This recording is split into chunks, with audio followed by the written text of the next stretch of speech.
Boa tarde. Agora são 2h45.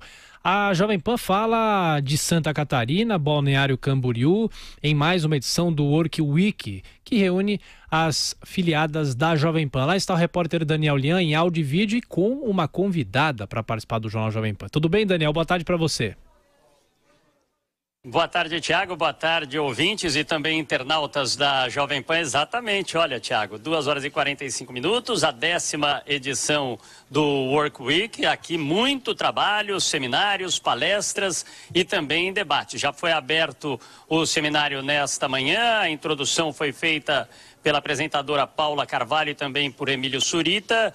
Na sequência, o vice-presidente do Grupo Jovem Pan, Marcelo Carvalho, também fez uma introdução às afiliadas, assim como o presidente do Grupo Jovem Pan, Antônio Augusto Amaral de Carvalho Filho, o Tutinha, que explanou aí como está sendo esta revolução do rádio sendo transformado também com imagem à TV Jovem Pan. Ao meu lado já está aqui a Denise Campos de Toledo, aliás, já aguardando, se preparando, porque já é a vez dela subir aqui ao palco. Ela, Felipe Moura Brasil e também Vera Magalhães e o professor Marco Antônio Villa, todos que já estão posicionados por aqui exatamente para a mesa redonda que vai acontecer em alguns instantes. Mas a Denise também vai falar sobre economia, né, Denise?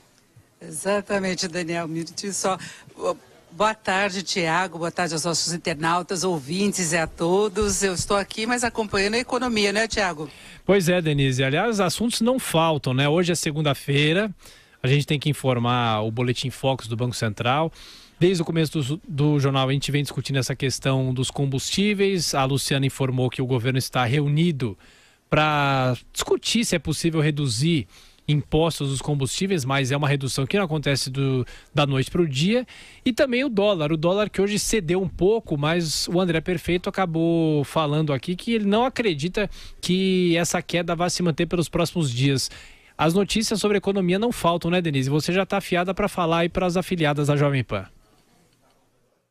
Exatamente, eu acompanhei toda a manifestação que houve hoje dos caminhoneiros pelo país. Eu acho que isso pode fazer com que o governo tome alguma atitude em relação ao aumento de preços dos combustíveis. Eu acho muito difícil ele começar a interferir na política implementada pela Petrobras, que a gente tem todo o histórico de intervenção na empresa, que provocou prejuízos pesadíssimos, além da corrupção, mas ele tem alguma margem em relação à tributação, mas resta ver qual vai ser o impacto efetivo que isso terá sobre os preços em geral. O governo aumentou no ano passado o PIS/COFINS sobre os combustíveis, exatamente para reforçar a receita, e talvez ele possa abrir mão agora de parte dessa tributação, mexer na CID, para tentar viabilizar alguma redução. Agora, o problema é que o petróleo está subindo no mercado internacional, a Petrobras acompanha, tem a questão do dólar que também entra na composição de preços, então há o risco até de o governo abrir mão de tributação e isso não provocar uma redução efetiva dos preços dos combustíveis. E em meio a toda essa preocupação, o relatório Focus já trouxe uma revisão da projeção de inflação para este ano, agora subiu para 3,5%, ainda bem abaixo do centro da meta, que é 4,5%, mas o mercado já começa a incorporar o peso da gasolina, dos combustíveis e também do dólar nas projeções para este ano, principalmente, prevendo um crescimento mais fraco da economia de 2,5%, é o piso das projeções, 2,5%, e nós temos essa questão do dólar. Eu acho muito difícil o Banco Central conseguir barrar uma pressão que vem de fora.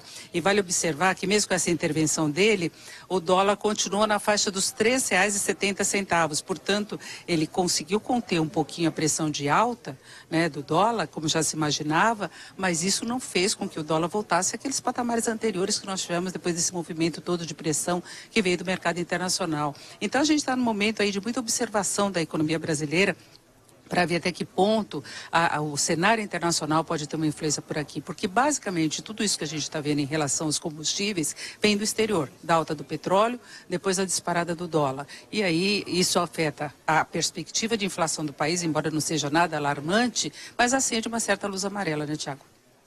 É isso, Denise. Denise, bom trabalho para você aí no Work Week. Agora, só falando sobre o dólar, mais uma dúvida rapidinha com você em relação ao dólar. O André diz que é impossível saber se o dólar continua assim ou se o dólar tem espaço mais para subir. Você acredita que o dólar tenha mais espaço para passar dos R$ 4,00, Denise? Olha, R$ 4 a gente teria que ter, eu acho, um cenário muito conturbado em relação às eleições aqui no Brasil, com um quadro de indefinição muito grande, ou então com a ascensão de um candidato populista que traga medo para o mercado financeiro em relação à política econômica que poderá ser implementada a partir do ano que vem. A gente teve um cenário muito parecido quando houve a eleição do ex-presidente Lula.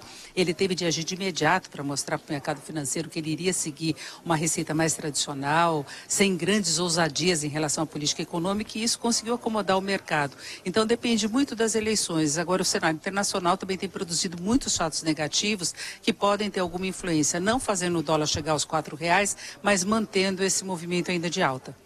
Denise, bom trabalho para você, para o Daniel Lian, para toda a nossa equipe que continua por aí no Balneário Camboriú, no Work Week. Vocês voltam ao longo da nossa programação, à tarde também aqui na Jovem Pan.